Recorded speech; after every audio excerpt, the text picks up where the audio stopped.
अस्सलाम वालेकुम। उम्मीद करता हूँ आप सब खैरियत से होंगे। Welcome to the YouTube channel principles of law. आज का हमारा टॉपिक है काइंड्स ऑफ इंजंक्शन, जिसको हम स्पेसिफिक रिलीफ एक्ट 1877 के अंडर डिस्कस करेंगे। इस टॉपिक के अंदर डिस्कस करने वाली बातें ये हैं कि इंजंक्शंस होती क्या हैं, इंजंक्शंस की काइंड्स क्या हैं, ये किन किन हालातों में अदालत की तरफ से ग्रांट की जाती हैं और किन हालातों में अदालत इसको ग्रांट करने से इनकार कर देती है। सबसे पहले इसका इंट्रोडक्शन डिस्कस कर लेते हैं कि इंजंक्शन होता क्या है। इंजंक्शन एक लीगल रेमेडी होती है जो अदालत की जानिब से इम्पोज की जाती है। सिंपल टर्म में अगर इसको देखें तो इंजंक्शन के अंदर एक पार्टी अदालत से ऑर्डर लेती है दूसरी पार्टी के खिलाफ कि वो कोई अमल करे या उस अमल को करने से रुक जाए।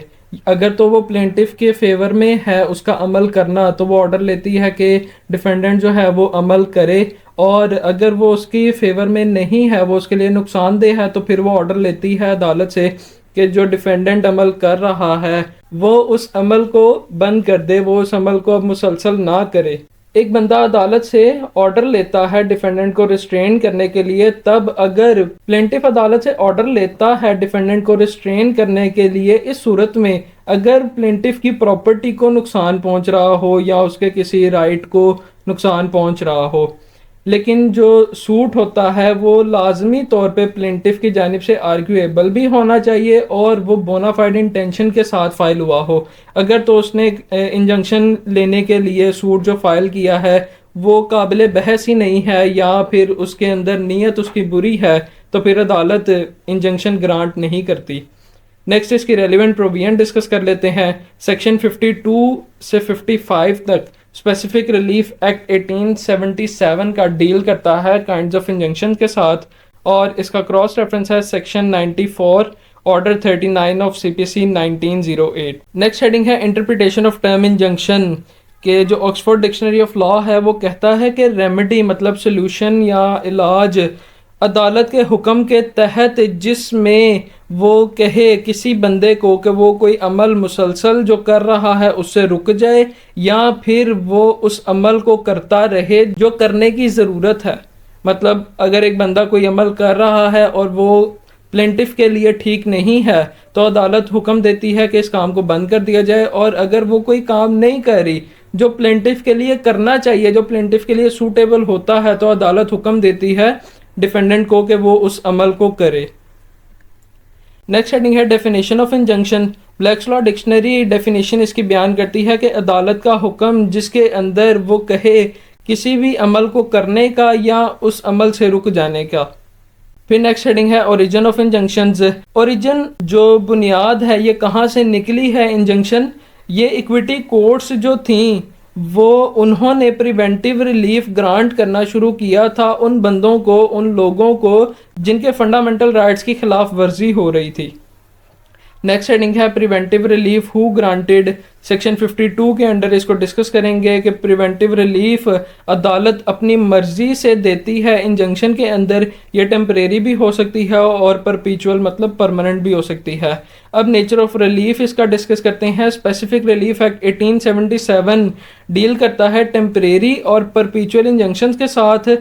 अब इंजंक्शन जो है वो प्रोहिबिटरी भी हो सकती है और मैंडेटरी भी हो सकती है अपनी नेचर में। प्रोहिबिटरी इंजंक्शन वो इंजंक्शन होती है जिसमें वो किसी बंदे के अमल को, जो गलत अमल वो कर रहा है, उसको रोकने का हुक्म देती है, और मैंडेटरी इंजंक्शन वो होती है जिसके अंदर अगर वो कोई गलत काम मुसलसल कर रहा है पहले से ही। प्रोहिबिटरी के अंदर तो था कि अगर वो कोई अमल करने जा रहा है, लेकिन मैंडेटरी के अंदर अगर वो पहले से ही अमल कर रहा है तो वो उसको रोकेगी और वो कहेगी कि इस अमल को बंद कर दो। फिर नेक्स्ट है डिस्क्रिशन ऑफ कोर्ट के जो ग्रांट है इंजंक्शन की, वो चाहे परपीचुअल हो या चाहे टेम्परेरी हो, ये तकरीबन अदालत की मर्जी के ऊपर डिपेंड करती है। अदालत चाहे तो इसे ग्रांट करे, चाहे तो इसे रिफ्यूज कर दे। नेक्स्ट हेडिंग है types of injunctions. Basically 4 types हैं इंजंक्शंस की: temporary injunction, परपीचुअल, permanent injunction, preventive injunction और मैंडेटरी इंजंक्शन। इनकी डिटेल डिस्कस करते हैं। सबसे पहले है टेम्परेरी इंजंक्शन। सेक्शन 53 के अंदर सिंपल वर्ड्स में इसको देखते हैं, टेम्परेरी इंजंक्शन सिर्फ दी जाती है कुछ मखसूस मुद्दत के लिए। अब वो जो मखसूस मुद्दत है वो कोई आने वाली फ्यूचर की डेट भी हो सकती है, वो अदालत की प्रोसीडिंग की नेक्स्ट जो ऑर्डर है उस तक भी हो सकती है, या कोई नेक्स्ट जो उसकी डेट है केस की वो भी हो सकती है। और जो टेम्परेरी इंजंक्शंस हैं इनको रेगुलेट किया जाता है सीपीसी 1908 के अकॉर्डिंग। नेक्स्ट आ जाएगी नेचर ऑफ टेम्परेरी इंजंक्शन।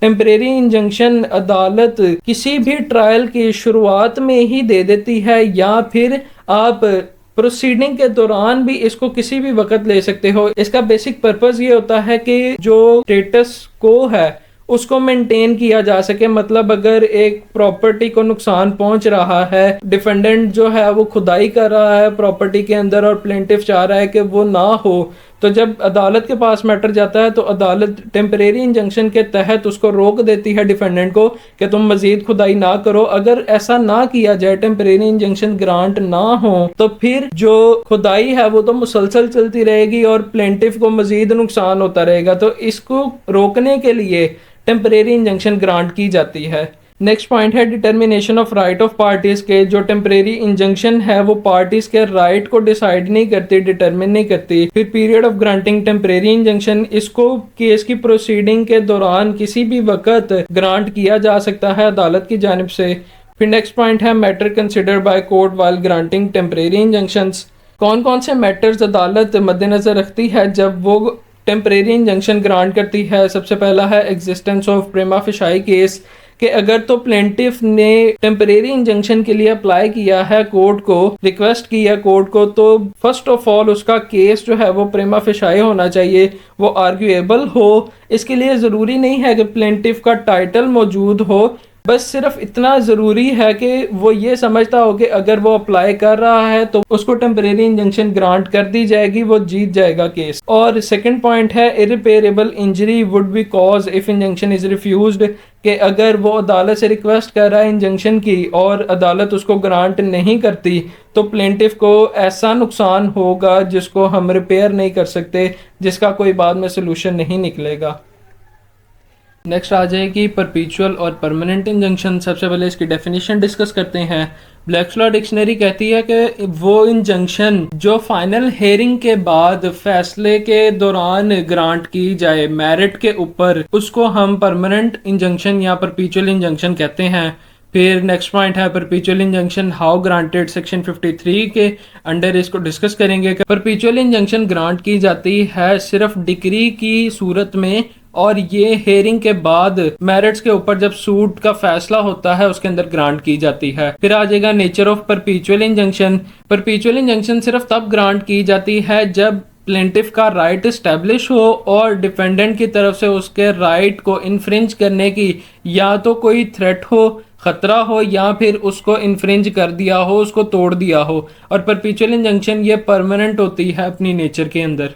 फिर नेक्स्ट पॉइंट है परपीचुअल इंजंक्शन व्हेन ग्रांटेड, कब ये ग्रांट होती है। सेक्शन 54 के तहत परपीचुअल इंजंक्शन ग्रांट होती है सिर्फ तब जब किसी ऑब्लिगेशन के टूटने से उसको रोका जाए, और ये तब ग्रांट होती है जब ये एप्लीकेंट की फेवर में जा रही हो, चाहे ये एक्सप्रेस हो चाहे ये इम्प्लाइड हो।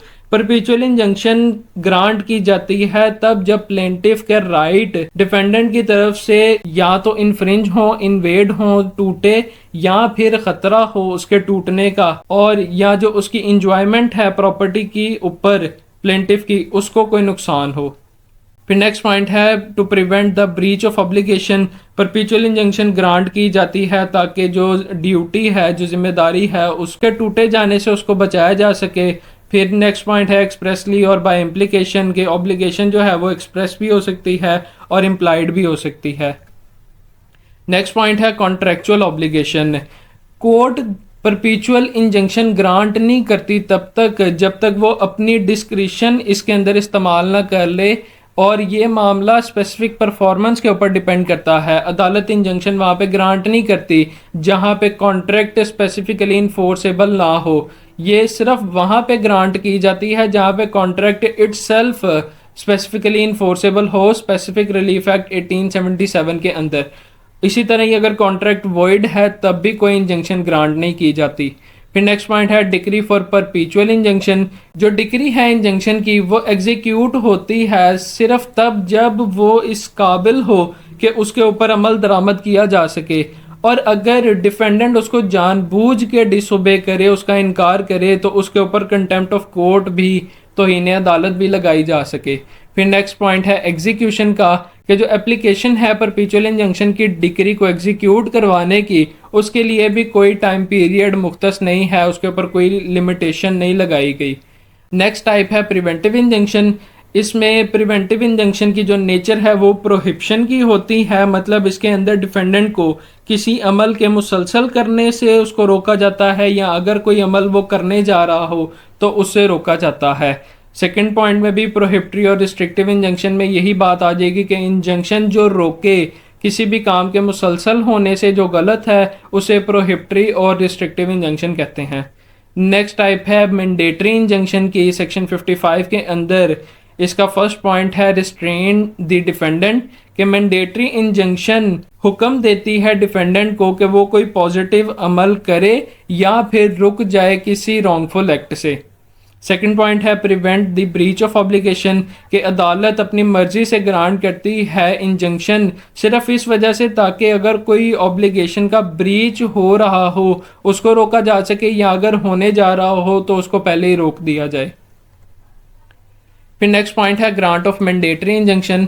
अदालत मैंडेटरी इंजंक्शन ग्रांट वहाँ पे नहीं करती जहाँ पे कोई मुसलसल अमल करने को कंपेल करना हो और अदालत खुद उसको मुसलसल तौर पर सुपरवाइज ना कर सकती हो। नेक्स्ट पॉइंट है ऑब्लिगेशन का, कि अगर मैंडेटरी इंजंक्शन लेनी हो तो ऑब्लिगेशन लाजमी तौर पे अमल दरामद होनी चाहिए डिफेंडेंट की जानिब से। नेक्स्ट पॉइंट है ऑब्लिगेशन का, कि अगर तो मैंडेटरी इंजंक्शन हासिल करनी है तो प्लेंटिफ ने लाजमी तौर पे ये साबित करना है कि जो अमल है, जो ऑब्लिगेशन है, ड्यूटी है, वो फॉर्म लाजमी तौर पे होनी चाहिए डिफेंडेंट की जानिब से। फिर नेक्स्ट पॉइंट है डिस्क्रिशन का, कि जो मैंडेटरी इंजंक्शन का रिलीफ है वो अदालत की तरफ से डिस्क्रिशनरी है, वो चाहे तो ग्रांट करे चाहे ना करे। फिर नेक्स्ट पॉइंट है डिले, कि अगर आप मैंडेटरी इंजंक्शन हासिल करने में कोई डिले करते हो तो ये एक अच्छी बुनियाद है, अच्छा ग्राउंड है अदालत के लिए कि वो मैंडेटरी इंजंक्शन ग्रांट करने से रिफ्यूज़ कर दे। फिर नेक्स्ट पॉइंट है कैपेबल ऑफ बीइंग इन्फोर्स्ड, कि अदालत मैंडेटरी इंजंक्शन ग्रांट नहीं करती, ये सिर्फ तब ग्रांट किया जाता है जब अदालत खुद इस काबिल हो कि वो उसको इन्फोर्स करवा सके। फिर नेक्स्ट पॉइंट है नो इंजंक्शन डैमेजेस ओनली। अदालत वहाँ पे भी मैंडेटरी इंजंक्शन या कोई इंजंक्शन ग्रांट नहीं करती जहाँ पे डैमेजेस प्रोवाइड किए जा सकते हों। मतलब कि जो डिफेंडेंट है उसने अपने घर में खुदाई शुरू की और उसने बेसमेंट बनाना शुरू किया, जिससे प्लेंटिफ का जो साथ वाला घर है उसको ये खतरा पड़ गया कि अगर ये खुदाई गहरी होगी तो मेरी दीवार इस तरफ को गिरेगी, मेरी बिल्डिंग इस तरफ को बो कर जाएगी और बिल्डिंग मेरी टूट जाएगी। तो अगर तो प्लेंटिफ ने ये जानते बूझते भी इसके ऊपर कोई डिफेंडेंट को स्यू नहीं किया, कोई उसके खिलाफ प्रोटेस्ट नहीं किया, एहतजाज नहीं किया, और डिफेंडेंट ने अपना बेसमेंट खुदाई करते करते उसको मुकम्मल कर लिया और प्लेंटिफ की बिल्डिंग भी इस वजह से तबाह हो गई, उसके ऊपर गिर गई, तो अब प्लेंटिफ का तो नुकसान हो चुका पहले से ही। अब अदालत उसको ये तो नहीं कह सकती कि ये घर वापस जो है दोबारा बनाया जाए, अब तो उसका नुकसान हो गया। अब ऐसी सूरत में सिर्फ प्लेंटिफ को डैमेजेस ही ग्रांट किए जा सकते हैं। फिर नेक्स्ट हेडिंग है रिस्टोरेशन ऑफ स्टेटस को। मैंडेटरी इंजंक्शन एक लीगल ऑर्डर होता है जिसके अंदर डिफेंडेंट को ये हुक्म दिया जाता है कि जब प्लेंटिफ ने सूट फाइल किया है तो वो सारी चीज़ों को वहीं पे ही रोक दे, अपना जो वो कोई भी अमल कर रहा है उसको वहीं पे रोक दे ताकि उसकी जो स्टेटस को है उसको मेंटेन किया जा सके, मतलब उसकी जो एक्चुअल पोजीशन है उस वक्त, एक्चुअल कंडीशन है, उसको कायम रखा जा सके। नेक्स्ट हेडिंग है जनरल प्रिंसिपल्स रिगार्डिंग इंजंक्शंस के। इंजंक्शन के हवाले से अमूमी तौर पे असूल व ज़वाबित क्या समझे जाते हैं। सबसे पहला है existence of right over the suit property के। जब प्लेंटिफ इंजंक्शन लेने के लिए अदालत में गया है तो लाजमी तौर पे उसका हक उस प्रॉपर्टी के ऊपर होना चाहिए। सेकंड है जुडिशल डिस्क्रिशन के। जो ग्रांट ऑफ इंजंक्शन है वो अदालत की मर्जी का मैटर है, वो चाहे तो ग्रांट करे चाहे ना करे। नेक्स्ट पॉइंट है बोनाफाइड केस के। जब प्लेंटिफ अदालत गया है और वो डिमांड कर रहा है अदालत से इंजंक्शन, तो लाजमी तौर पे उसने जो सूट फाइल किया है वो बोनाफाइड इंटेंशन के साथ होना चाहिए, मतलब उसकी नीयत साफ़ हो, उसकी नीयत ख़राब नहीं होनी चाहिए।